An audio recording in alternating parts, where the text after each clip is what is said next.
اب فیشن کے لیے جو پہنتے ہیں تو بھائی ان سے میں یہی کہنا چاہوں گا کہ آپ ماشاءاللہ داڑھی رکھ لیجئے، وہ بہت بڑا فیشن خود ہی ہے، اللہ کو جو فیشن پسند ہے وہ فیشن اپنائیے، کیا یہ ناچنے گانے والوں کے چکر میں مت پڑیے، ہے نا. اور یہ سب چین پہننا اور نیکلیس پہننا، ہار پہننا، کنگن پہننا، یہ عورتوں کے لیے اچھا لگتا ہے، مردوں کو ان سب چیزوں کی ضرورت نہیں ہے. زیادہ سے زیادہ آپ چاندی کی انگوٹھی پہن لیجیے جو اللہ کے نبی پہنتے تھے. فیشن کے طور پر اگر آپ یہ سب چیزیں پہن رہے ہیں تو یہ مناسب. دعا کے پہلے اللہ کی تعریف کریں، اللہ کے نبی پر درود بھیجیں، اس کے بعد دعا کریں، یہ دعا کے آداب میں سے ہے. اللہ تعالیٰ کے ناموں کا وسیلہ لگا کے دعا کریں. مثال کے طور پر اگر آپ کو اللہ تعالیٰ سے روزی مانگنا ہے، اے اللہ تو رزاق ہے، سب کو روزی دیتا ہے، مجھ کو بھی روزی دے دے. اے اللہ تو وہاب ہے، سب کو تو نے نعمتیں دی ہے، اللہ مجھے ایک نیک بیٹا دے دے. جو دعا مانگنا چاہتے ہیں اس کے مناسب آپ اللہ تعالیٰ کے نام اور اس کی صفت کو وسیلہ لگا کے آپ دعا کر سکتے ہیں. یہ دعا کے آداب میں سے ہے. البتہ دعا میں کسی شخصیت کا وسیلہ نہیں لگا سکتے.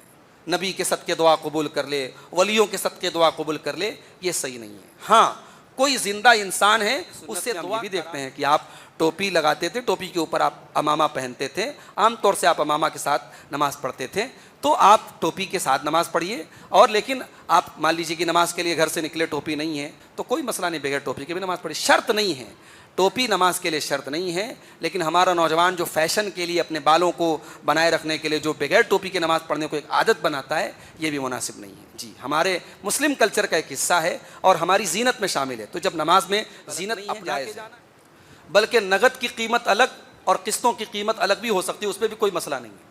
یہ موبائل ہے، اگر میں اس کا کاروبار کر رہا ہوں اور میں نقد اگر کسی کو یہ 10,000 کا دے رہا ہوں اور ادھار میں نے 12,000 کا طے کر لیا تو اس میں کوئی حرج کی بات نہیں ہے. مسئلہ یہ ہوتا ہے کہ جب ہمارے یہاں جو بینک کے ذریعے یا کریڈٹ کارڈ کے ذریعے یا بجاج کارڈ کے ذریعے جو ای ایم آئی پر چیزیں لی جاتی ہیں قسط پر، اس میں یہ ہوتا ہے کہ اگر آپ نے اتنے وقت تک جمع نہیں کیا تو پھر اتنی پینالٹی لگے گی.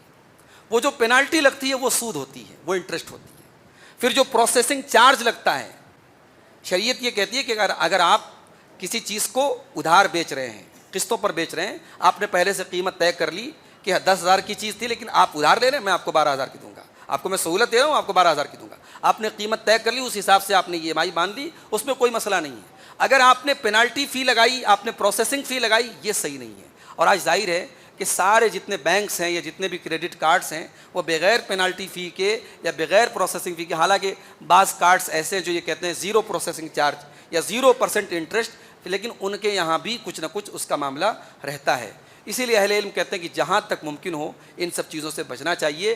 جب کوئی ایسی بہت ضرورت کی چیز ہے کہ ہمارا اس کے بغیر گزارا نہیں ہے اور ہمارے پاس نقد خریدنے کی استطاعت نہیں ہے اور ہم اس بات کے لیے پورے شور ہیں، یقین ہے ہمیں کہ ہم ای ایم آئی وقت پر بھر دیں گے اور ہم کوئی اس میں انٹرسٹ نہیں دیں گے، اور جس کارڈ کے ہم تھرو لے رہے ہیں اس میں بھی کوئی اس میں انٹرسٹ نہیں لیا جا رہا ہے، تو پھر اس صورت میں گنجائش نکلتی ہے. لیکن اس کو بھی اگر اوائڈ کریں اور ہم نقد اس چیز کو لیں تو یہ زیادہ بہتر ہے. یا پھر کچھ ایسی تنظیمیں اور کمپنیز بن جائیں یا مسلمان خود آپس میں کچھ ایسی کوآپریٹو آرگنائزیشن بنا لیں جو ایک دوسرے کے تعاون کے اوپر مبنی ہو اور جو انٹرسٹ سے پاک ہو، جو کہ ابھی بہت مشکل نظر آ رہا ہے ہمارے ملک میں. لیکن اگر ایسی صورتیں بن جائیں تو پھر معاملہ لوگوں کے لیے آسان ہو جائے گا انشاءاللہ. سوسائڈ تو ظاہر ہے کہ حرام ہے، یہ تو پوچھنے کی بات ہی نہیں ہے. وَلَا تَقْتُلُوا أَنفُسَكُمْ إِنَّ اللَّهَ كَانَ بِكُمْ رَحِيمًا. اللہ نے قرآن میں فرمایا کہ اپنے آپ کو قتل مت کرو، بے شک اللہ تم پر مہربان ہے. زندگی اللہ کی امانت ہے، ہمیں کوئی حق نہیں پہنچتا کہ ہم خودکشی کر لیں. اور جہاں تک بھائی نے پوچھا کہ پیار محبت کے نام پہ خودکشی کر لیتے ہیں یا کر لیتی ہیں، لڑکیاں بھی کر لیتی ہیں، تو یہ ظاہر ہے کہ ایمان کی کمزوری ہے اور دین سے جہالت ہے. ہمارے دین میں اس طریقے کی محبت کا کوئی تصور نہیں ہے. ہاں اگر کوئی لڑکا پسند آ گیا، بھائی راہ چلتے یا کسی کو ہم نے ایک نظر دیکھ لیا، وہ ہمیں پسند آ گیا، اس کا جائز راستہ آپ نکاح کا پیغام بھیجیں. اگر واقعی میں وہ لڑکا دیندار ہے اور آپ کے لائق ہے، آپ اپنے والدین سے کہہ کر کے نکاح کا پیغام بھیجیں. یا کوئی لڑکی کسی کو پسند آ گئی، وہ نکاح کا پیغام بھجوائیں. یہ محبت کرنا، عشق کرنا، چکر چلانا اور اس کے بعد آپ غیر مسلموں سے، آج مسلمان لڑکیاں غیر مسلموں کے ساتھ ان کے افیئرس چل رہے ہیں. یہ سوچیے، آپ کالجوں میں آپ باپ بھیج رہا ہے پڑھنے کے لیے، وہاں افیئرس چل رہے ہیں، اور اس کے بعد کتنی لڑکیاں ہیں یعنی 18-20 سال ماں باپ کی محبت، 18 دن کی محبت جو ہے اس کے اوپر غالب آ جاتی ہے اور اپنے غیر مسلم عاشق کے ساتھ بھاگ جاتی ہے.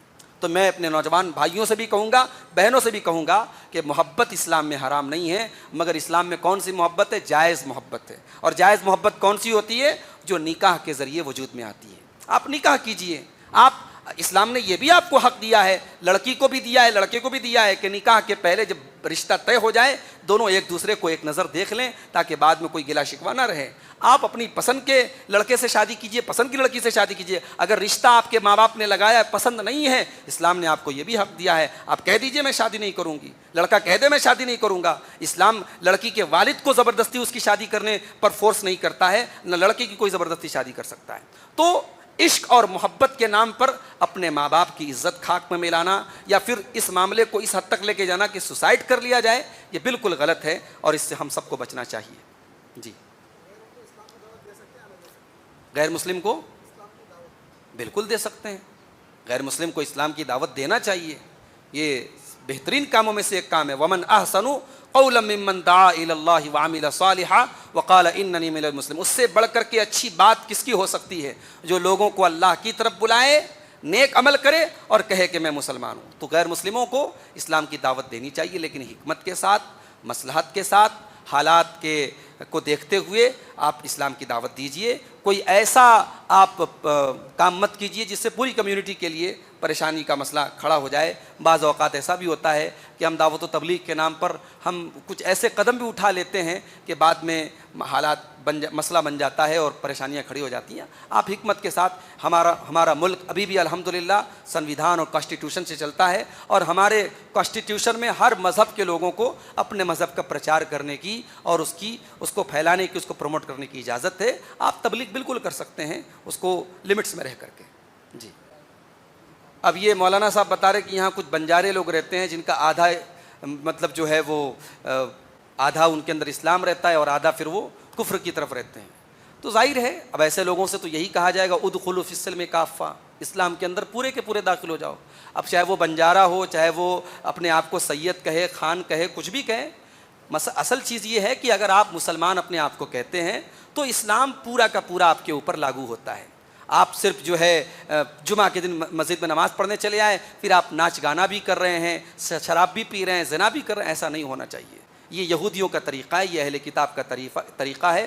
افتؤمنون ببعض الکتاب وتکفرون ببعض, کہ وہ اللہ کی کتاب کے بعض حصے پر ایمان رکھتے ہیں, بعض کا انکار کرتے ہیں. اسلام ایک مکمل لائف اسٹائل کا نام ہے. جہاں تک ممکن ہو ہم اسلام کے مکمل نظام حیات کو اپنائیں. باقی جو کمی اور کوتاہی ہوگی اللہ اس کو معاف کرے گا, لیکن آدھے اسلام میں رہیں اور آدھے اسلام کے باہر رہیں, یہ تو ایک طریقے سے انسان کو جو ہے کفر تک لے کے جانے والی چیز ہے. اگر انسان اپنے آپ کو مسلمان بھی کہتا ہے اور شرک بھی کر رہا ہے, کفر بھی کر رہا ہے, ایسی حرکتیں بھی کر رہا ہے جو اسلام سے نکالنے والی ہیں, اور اسی حال میں وہ مر گیا, تو پھر تو اس انسان کی آخرت برباد ہو جائے گی, وہ تو جہنم میں چلا جائے گا. اگر غیر مسلم اپنے مندر میں اور عیسائی جو ہے وہ اپنے چرچ میں دعوت دیتے ہیں تو دیکھیے سب سے بڑی بات یہ ہوتی ہے کہ وہ دعوت کس چیز کی ہے. ایک یہ ہوتا ہے کہ کسی کی شادی ہے لیکن مندر سے ہو رہی ہے, کسی کرسچن کی شادی عام طور سے چرچ میں ہی ہوتی ہے, تو شادی کے موقع پر اس نے دعوت دی, تو شادی کی دعوت تو اپنے آپ میں جائز ہے. لیکن اگر وہ دعوت کسی مذہبی چیز کی ہے, کسی تہوار کی ہے, اور ظاہر ہے کہ غیر مسلموں کے تہوار جو ہوتے ہیں وہ شرکیہ اعمال پر مشتمل ہوتے ہیں, اس کے اندر وہ کچھ نہ کچھ شرکیہ عمل کرتے ہیں, تو ان کے شرکیہ تہوار کی دعوت میں جانا گویا ان کو سپورٹ کرنا ہے. اس لیے ان کی جو عمومی دعوت ہے, بچہ پیدا ہوا خوشی کا موقع تو اس نے دعوت دے دی, نیا مکان خریدا اس نے دعوت دے دی, آپ کو شادی اس کی ہوئی دعوت دے دی, تو جو دعوت اپنے آپ میں بذات خود جائز ہے اس دعوت میں آپ شامل ہوئیے. جو دعوت اسلام کے اندر حرام ہے اس دعوت میں آپ نہیں جائیں گے. جیسے سوگ کی دعوت, مرنے کے بعد جو دعوت ہوتی ہے اس دعوت میں, جیسے ہمارے غیر مسلم بھائیوں کیا 13 دن کے بعد تہراویں ہوتی ہے, 13 دن کے بعد مرنے کے بعد تہراویں ہوتی ہے, اس میں سارے رشتہ داروں کو بلا کے کھانا کھلاتے ہیں. تو اگر وہ دعوت ہے تو آپ اس میں ٹھیک ہے, پڑوسی ہے آپ کا رشتہ دار ہے, آپ جائیے اس کو تھوڑا تسلی دے دیجیے, تھوڑا شرکت کر لیجیے, کھانا مت کھائیے. پوچھے تو کہہ دیجیے بھائی ہمارے اسلام میں الاؤڈ نہیں ہے, ہم گمی کا کھانا نہیں کھاتے. اس طریقے سے آپ کہہ کر کے آپ جو ہے اپنے آپ کو بچا لیجیے, اور غیر مسلم کو ایسے عمومی طور پر اس کی دعوت کو قبول کر سکتے ہیں, اس میں کوئی حرج, اس کو دعوت قبول بھی کر سکتے ہیں, اس کو دعوت دے بھی سکتے ہیں. جی, اس کو قربانی کا گوشت بھی دے سکتے ہیں, افطار کی دعوت میں بھی اس کو بلا کے کھلا سکتے ہیں. لیکن غیر مسلم اگر افطار کی دعوت دے تو اوائڈ کرنا چاہیے. غیر مسلم اگر افطار کی دعوت دے تو کھا سکتے ہیں, جائز ہے, مگر بہتر ہے کہ آپ مسلمان کے ہاں افطار کریں. اور خاص طور سے اگر غیر مسلم ایسا ہے, چونکہ غیر مسلموں کے یہاں حلال و حرام کا کوئی مسئلہ رہتا نہیں ہے, تو اگر وہ حرام بھی کاروبار کر رہا ہے تو ایسے انسان کے یہاں افطار کرنے سے پرہیز کرنا چاہیے, بچنا چاہیے. جی دے سکتے ہیں اگر اس کی ٹوٹل کمائی حرام نہیں ہے. اگر مکس کمائی ہے اور وہ مسجد یا مدرسے میں پیسہ دیتا ہے تو دے سکتے ہیں. نبی صلی اللہ علیہ وسلم کے دور میں جو مشرکین تھے انہوں نے خانہ کعبہ کی تعمیر کی تھی اپنی کمائی سے, حلال کمائی سے حالانکہ وہ کرتے تھے, تو اللہ کے نبی نے اس خانہ کعبہ کی تعمیر کو برقرار رکھا. اسی لیے اہل علم کہتے ہیں کہ مسجد وغیرہ میں اگر غیر مسلم چندہ دیں تو لے سکتے ہیں, کوئی حرج کی بات نہیں ہے. لیکن اگر کوئی غیر مسلم ایسا ہے اس کا پورا بزنس حرام کا ہی ہے, حلال کا کوئی کام ہی نہیں کرتا, تو ایسے غیر مسلم کا پیسہ آپ نہیں لیں گے, صاف بول دیں گے کہ آپ کا پیسہ ہم نہیں لے سکتے.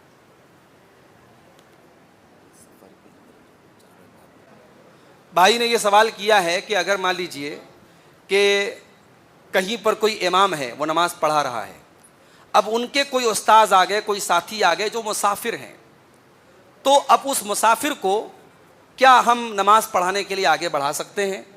اور پھر وہ مسافر نماز پڑھائے گا تو پھر وہ پوری نماز پڑھائے گا یا قصر کرے گا؟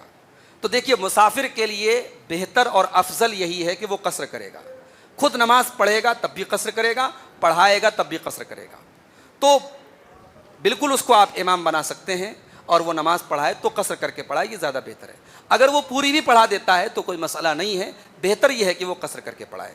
اور اگر ویسے جہاں کا جو امام ہے وہ زیادہ حقدار ہے, اگر وہ خود چاہے تو خود پڑھائے, اگر وہ کسی کو مناسب سمجھتا ہے, کوئی مسافر آیا اس کو امامت کے لیے آگے بڑھا دیتا ہے تو ایسا کوئی ایشو نہیں ہے, کوئی مسئلہ نہیں ہے, اس کو بھی امامت دی جا سکتی ہے. گلے میں چین وغیرہ پہننا جائز ہے یا نہیں مرد کو؟ سونے کی چین تو نہیں پہننا چاہیے, باقی اگر کسی اور چیز کی ہے جیسے اسٹیل وغیرہ کی آتی ہے یا لوہے وغیرہ کی ہے تو پہن سکتے ہیں, پیتل کی پہن سکتے ہیں. سونے کی نہیں پہننا چاہیے, چاندی کی نہیں پہننا چاہیے. چاندی کی انگوٹھی پہن سکتے ہیں, چین وغیرہ چاندی کی نہیں پہننا چاہیے. جی, اسٹنٹ کے لیے, فیشن کے لیے, اچھا ہیرو کو آئیڈل بنانے کے کیا پہنتے ہیں؟ سونے کی, اچھا. اب فیشن کے لیے جو پہنتے ہیں تو بھائی ان سے میں یہی کہنا چاہوں گا کہ آپ ماشاءاللہ داڑھی رکھ لیجئے, وہ بہت بڑا فیشن خود ہی ہے. اللہ کو جو فیشن پسند ہے وہ فیشن اپنائیے, کیا یہ ناچنے گانے والوں کے چکر میں مت پڑیے, ہے نا. اور یہ سب چین پہننا اور نیکلیس پہننا, ہار پہننا, کنگن پہننا, یہ عورتوں کے لیے اچھا لگتا ہے, مردوں کو ان سب چیزوں کی ضرورت نہیں ہے. زیادہ سے زیادہ آپ چاندی کی انگوٹھی پہن لیجیے جو اللہ کے نبی پہنتے تھے. فیشن کے طور پر اگر آپ یہ سب چیزیں پہن رہے ہیں تو یہ مناسب نہیں ہے. جی,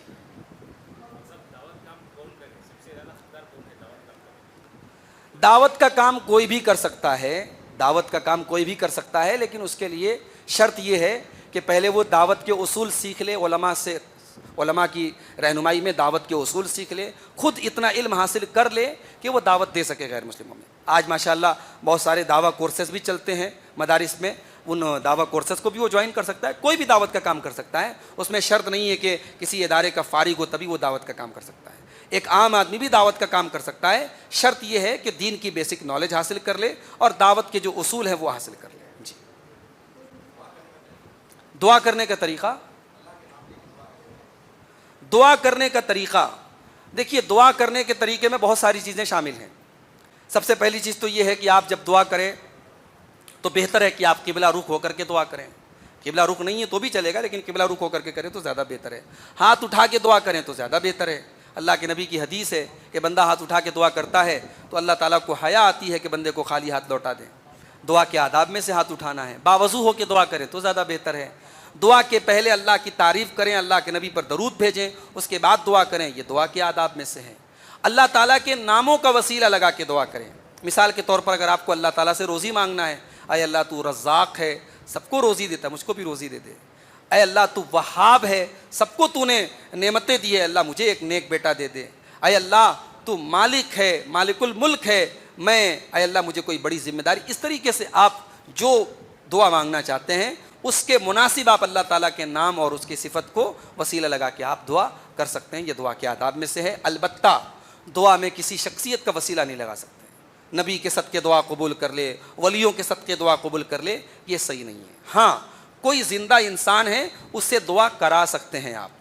کوئی مولوی صاحب ہیں, کوئی شیخ صاحب ہیں, کوئی اللہ کے نیک بندے ہیں, کوئی بزرگ ہیں, آپ ان سے جا کے کہیں مولوی صاحب, شیخ صاحب, میرا بچہ بیمار ہے, آپ دعا کر دیں, میری گھر میں کچھ تکلیف ہے, آپ دعا کر دیں, وہ جائز ہے. لیکن کسی شخصیت کا وسیلہ لگا کے دعا, یہ ٹھیک نہیں ہے. جی, ایک سوال یہ آیا ہے کہ نماز میں ٹی شرٹ پہن کر کے نماز قبول ہوتی ہے کہ نہیں؟ بالکل ہو جائے گی. ٹی شرٹ بھی ایک لباس ہے. مرد کے لیے نماز کے اندر